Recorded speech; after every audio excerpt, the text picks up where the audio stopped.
A graça e a paz do Senhor Jesus esteja em seu coração. Que alegria poder compartilhar a palavra com você. Essa palavra que não volta vazia, antes cumpre o propósito pela qual ela foi liberada, designada. E com certeza eu creio que Deus vai falar com você nessa ministração. Tem algo da parte de Deus. Hoje vamos compartilhar de algo tão poderoso, de um livro tão profético, que é o livro de Jonas. Eu tenho certeza que Deus vai incendiar o seu coração de uma maneira poderosa. Vamos orar? Vamos pedir para que o Espírito Santo fale conosco? Senhor, nós apenas voltamos nosso coração para o Senhor, na plena certeza que o Senhor nos ouve. Fala conosco. Senhor, abre os nossos olhos espirituais para vermos o Senhor e sermos transformados pela Tua palavra, em nome de Jesus. Amém, amém. Glória a Jesus. Nós chegamos no livro de Jonas.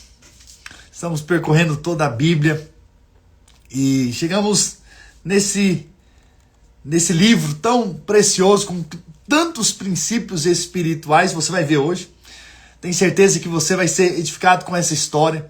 Jesus mesmo cita acerca de Jonas, da história de Jonas. Então nós cremos no valor que tem esse livro para nós. E eu gostaria então de começar lendo capítulo 1, versículo 1. Veio a palavra do Senhor a Jonas, filho de Amitai, dizendo: Dispõe-te, vai à grande cidade de Nínive e clama contra ela, porque a sua malícia subiu até mim. Jonas se dispôs, mas para fugir da presença do Senhor, para Tarsis, e tendo descido a Jope, achou um navio que ia para Tarsis.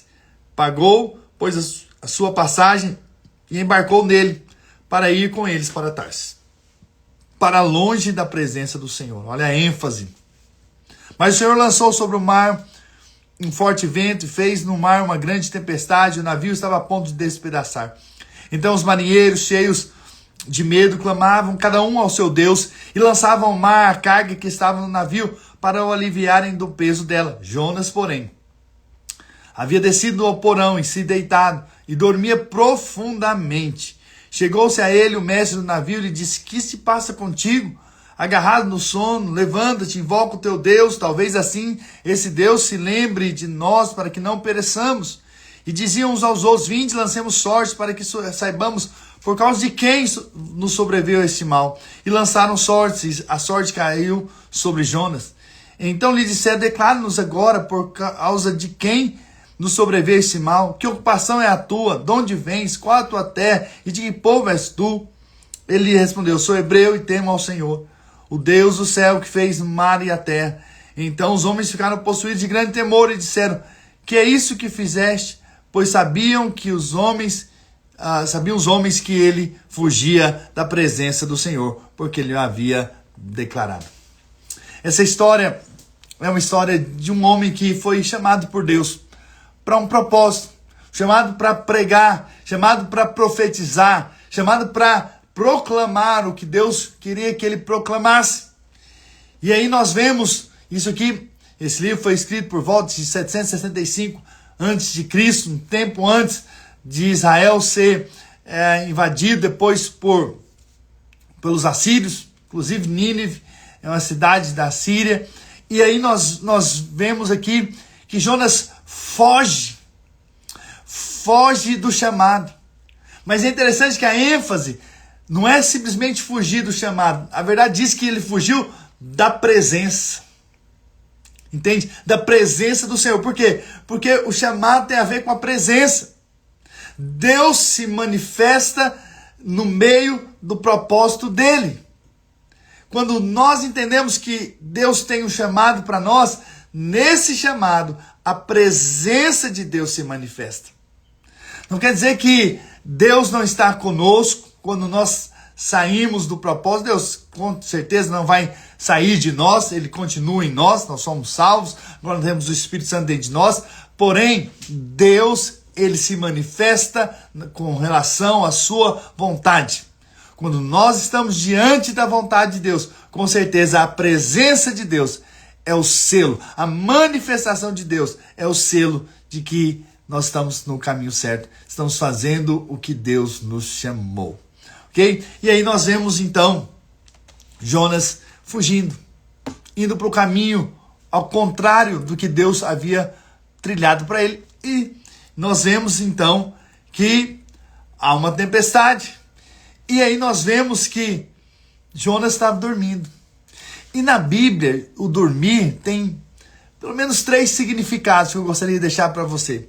Primeiro, pode ser uma morte física. Dormir na Bíblia significa morte. Lá em João 11, versículo 11 a 14, diz assim: Isso dizia e depois lhes acrescentou: Nosso amigo Lázaro adormeceu, ou dormiu, mas vou para despertá-lo. Disseram-lhe, pois, os discípulos: Senhor, se dormes, estará salvo.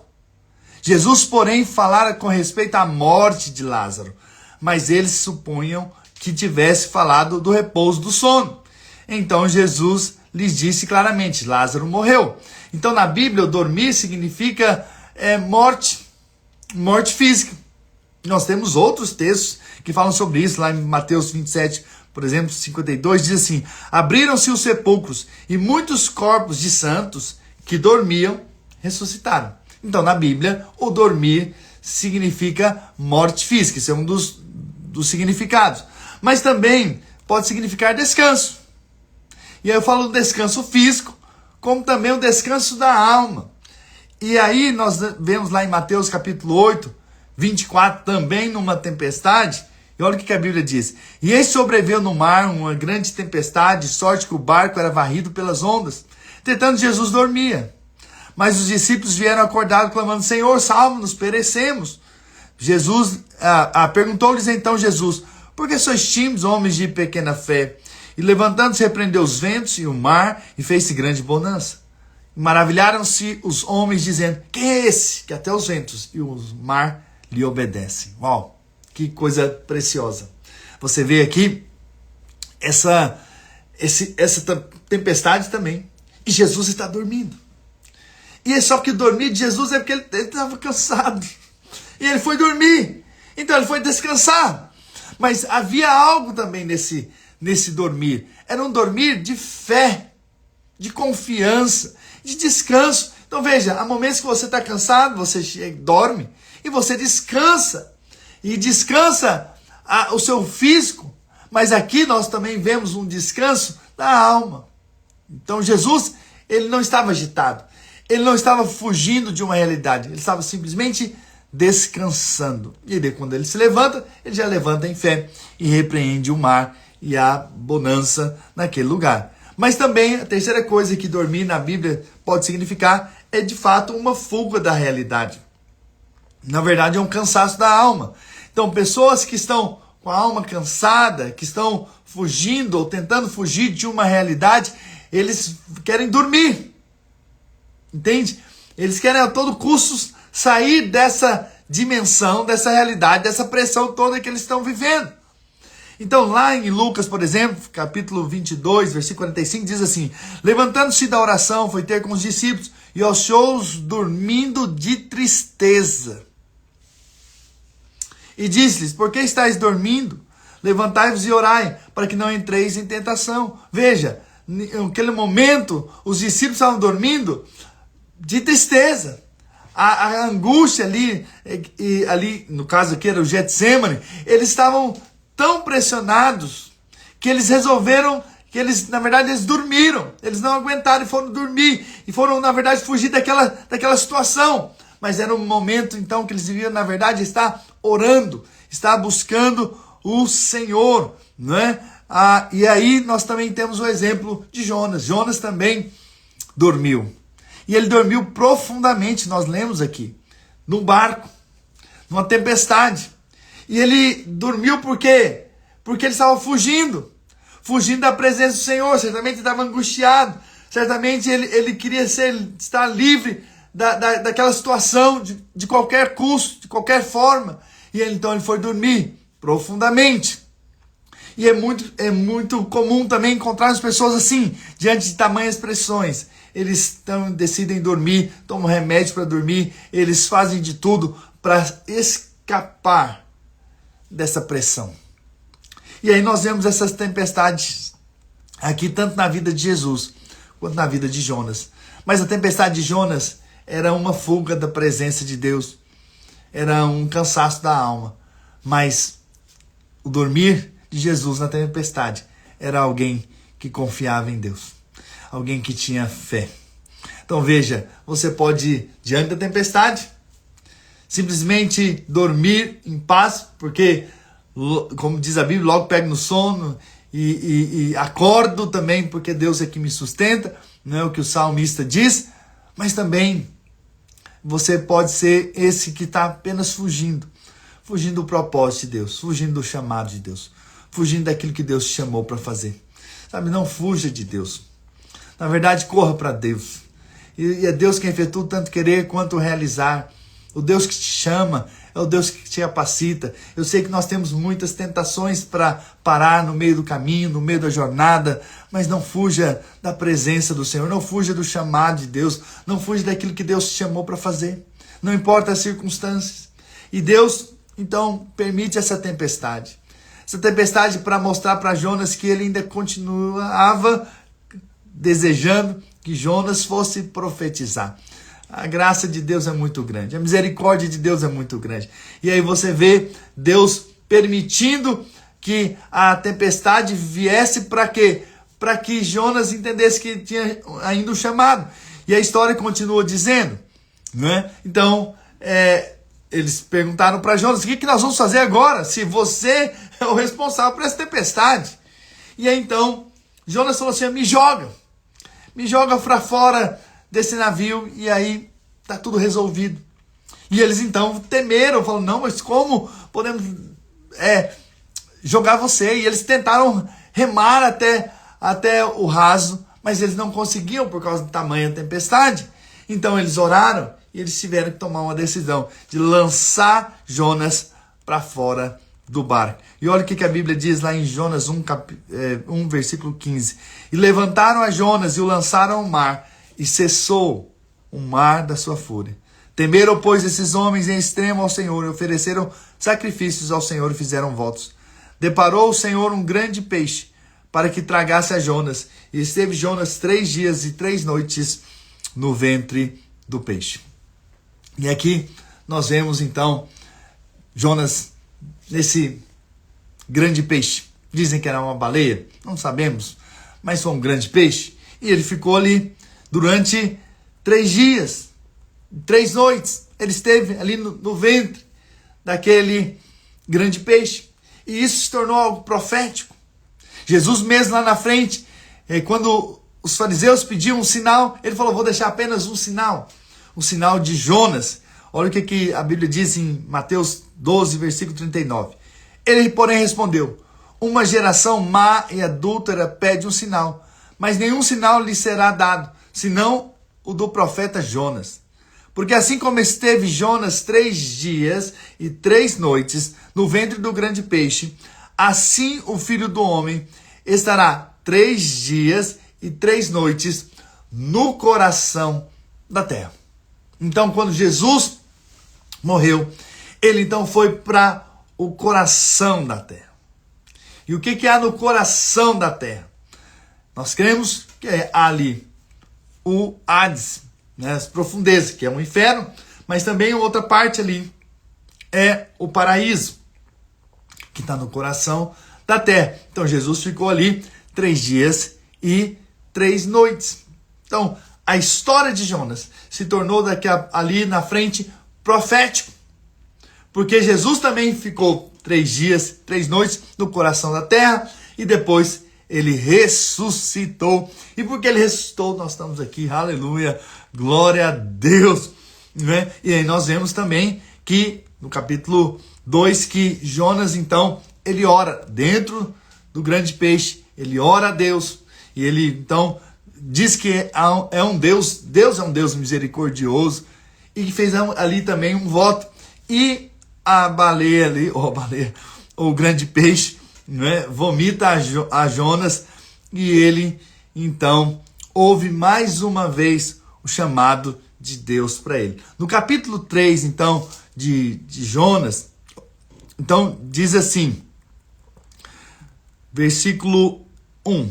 Veio a palavra do Senhor segunda vez a Jonas. Veja, Deus é um Deus de segunda chance. Talvez nós não respondemos da primeira, Deus ainda é misericordioso e vem e nos chama para respondermos. Talvez hoje mesmo você talvez está me ouvindo, né? Ou em algum momento vai me ouvir e talvez você tenha fugido do chamado de Deus.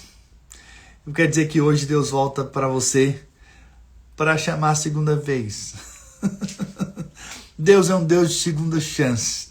Está na hora de você voltar-se para Ele. Está na hora de você dizer sim. Talvez você está passando por uma tempestade. Não é que é por conta que Deus está permitindo para que você se lembre que você tem um chamado, um propósito nessa vida, que Ele te chamou. E olha o que a palavra de Deus diz. Veio a palavra do Senhor, segunda vez a Jonas, dizendo: dispõe-te, vai à grande cidade de Nínive e proclama contra ela a mensagem que eu te digo. E aí olha só. Levantou-se, pois, Jonas e foi a Nínive segundo a palavra do Senhor. Ora, Nínive era a cidade muito importante diante de Deus e de 3 dias para percorrê-la. Começou Jonas a percorrer a cidade caminho de um dia e pregava e dizia: ainda 40 dias e Nínive será subvertida. Os ninivitas creram em Deus e proclamaram um jejum e vestiram-se de panos de saco, desde o maior até o menor. Versículo 9. Quem sabe se voltará a Deus e se arrependerá e se apartará do furor da sua ira, de sorte que não pereçamos? Viu Deus o que fizeram, como se converteram do seu mau caminho, e Deus se arrependeu do mal que lhe tinha dito lhes faria e não o fez. Veja. Jonas vai profetizar. Jonas vai dizer: olha, se vocês não se arrependerem, em 40 dias vocês vão ser destruídos. E eles então eles creram em Deus e foram buscar a Deus. E Deus falou: não, tá bom, não vou fazer. Mudei de ideia. Não vou fazer mais. Porque vocês se arrependeram. Vocês tiveram uma postura de voltar para mim. E é interessante, então, que diante disso, e aí já chegamos no capítulo 4, olha o que a Bíblia diz. Com isso, desgostou-se Jonas extremamente e ficou irado. E orou ao Senhor e disse: ah, Senhor, não foi isso que eu disse, estando ainda na minha terra? Por isso me adiantei fugindo para Tarsis, pois sabia que Deus é clemente, misericordioso e tardio em irar-se, e grande em benignidade, e que se arrepende do mal. Ou seja, que se arrepender muda de ideia. Então, veja, Jonas, ele ficou incomodado porque a salvação chegou até Nínive. Mas por que Jonas fica assim? Porque Jonas era um profeta. Ele sabia que depois a Síria viria contra Israel. E se caso eles fossem destruídos, eles não viriam contra Israel. Então, ele sabia que também Deus é um Deus misericordioso. Por isso sabia que Deus poderia mudar de ideia. Entende? E aí foi isso que realmente aconteceu. Deus foi misericordioso. Deus foi benigno com aquela nação. Porque Deus queria alcançá-la. Deus é um Deus gracioso. Deus é um Deus de misericórdia. Mas o Jonas fica terrivelmente irado. Olha só, versículo 3. Peço, pois, ó Senhor, tira minha vida, porque melhor me é morrer do que viver. E disse o Senhor: é razoável a sua ira? Então Jonas saiu da cidade e assentou-se ao oriente da mesma, e ali fez uma enramada e repousou debaixo dela, à sombra, até ver o que ia acontecer à cidade. Ou seja, ele ainda tinha expectativa de que aquela cidade seria destruída. Então fez o Senhor Deus nascer uma planta que subiu por cima de Jonas, para que fizesse sombra sobre a sua cabeça, e a fim de o livrar do seu desconforto. Lembra-se disso.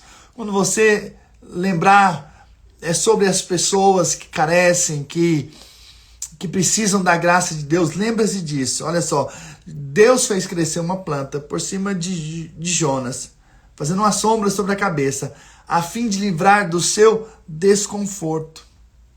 E Jonas se alegrou em extremo por causa da planta. Ele ficou feliz. Nossa, agora é sombra de verdade. Agora eu estou debaixo de uma sombra e o meu desconforto se foi agora. Entende? Mas no dia seguinte, ao subir da alva, enviou um verme, o qual feriu a planta e essa se secou. Em nascendo o sol, Deus mandou um vento calmoso oriental, o sol bateu na cabeça de Jonas, de maneira que desfalecia.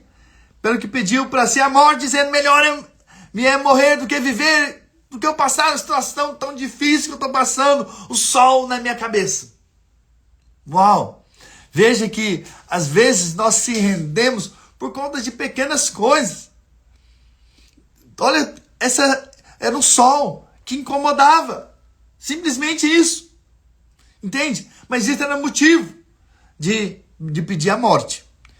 Então, perguntou Deus a Jonas, é razoável a tua ira por causa da planta? Ele respondeu, é razoável a minha ira até a morte. Versículo 10. Tornou o Senhor, tens compaixão da planta, que não te custou trabalho, o qual não fizeste crescer, que numa noite nasceu e numa noite pereceu. Não hei de ter eu compaixão da grande cidade de Nínive, em que há mais de 120 mil pessoas que não sabem discernir entre a mão direita e a mão esquerda, e também muitos animais? Em outras palavras, eu cuidei do seu desconforto, mas você não está preocupado com o meu desconforto. Em outras palavras, para mim, é desconforto ver uma cidade como essa indo para um mau caminho, não sabendo discernir o certo e o errado, não me conhecendo.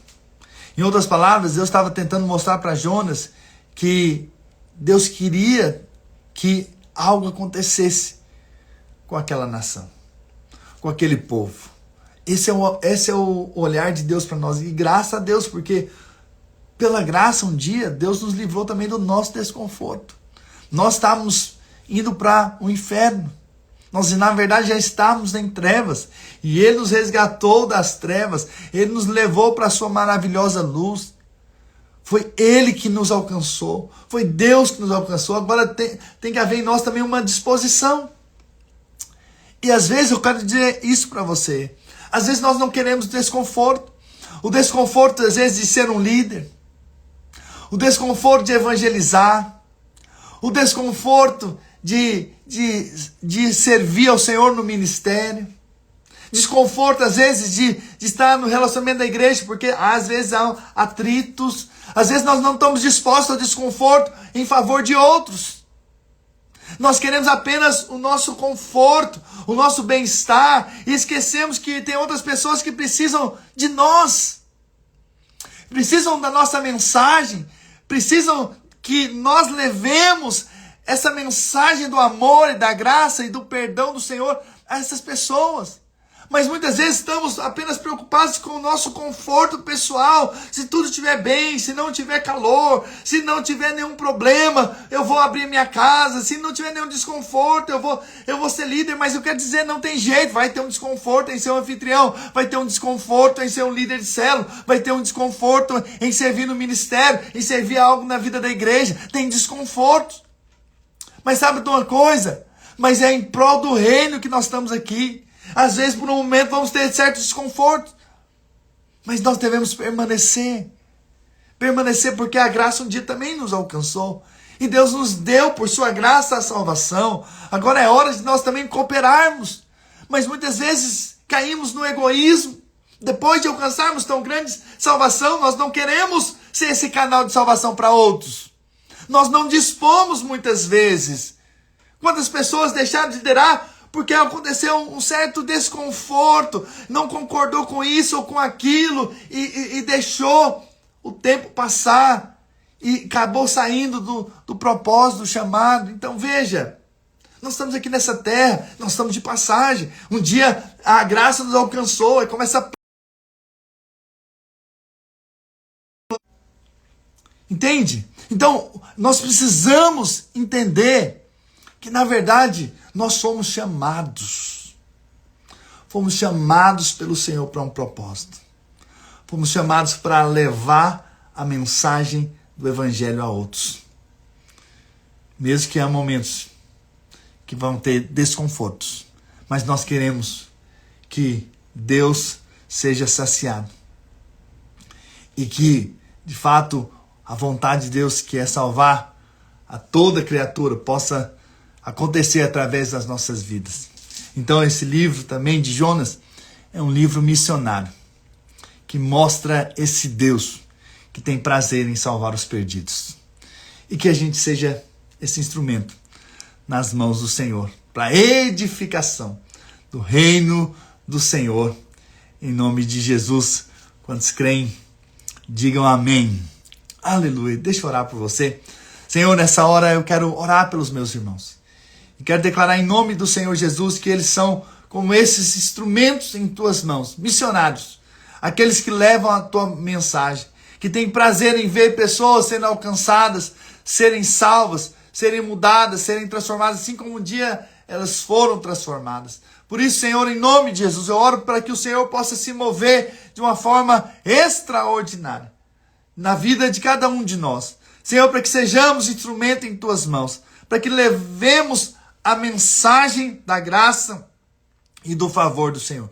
Livra-nos de fugirmos do teu propósito, fugirmos da tua presença, livra-nos de fugirmos das realidades da vida, mas que a gente possa descansar no Senhor, sabendo que o Senhor é quem cuida de nós, sabendo que é o Senhor em que está conosco, sabendo que é o Senhor em que nos ajuda e que nos conduz em vitória, em nome do Senhor Jesus. Amém e amém e amém. Aleluia!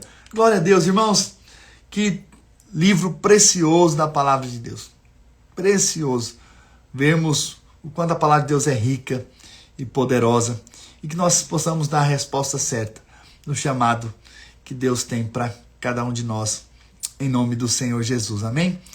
Deus abençoe o seu dia, Deus abençoe a sua vida de uma maneira muito poderosa e que o nome do Senhor seja glorificado através da sua vida e você seja um grande instrumento de salvação na vida de outros. Por isso, não deixe de compartilhar aquilo que você recebeu aqui, em nome do Senhor Jesus. Amém? Um grande abraço.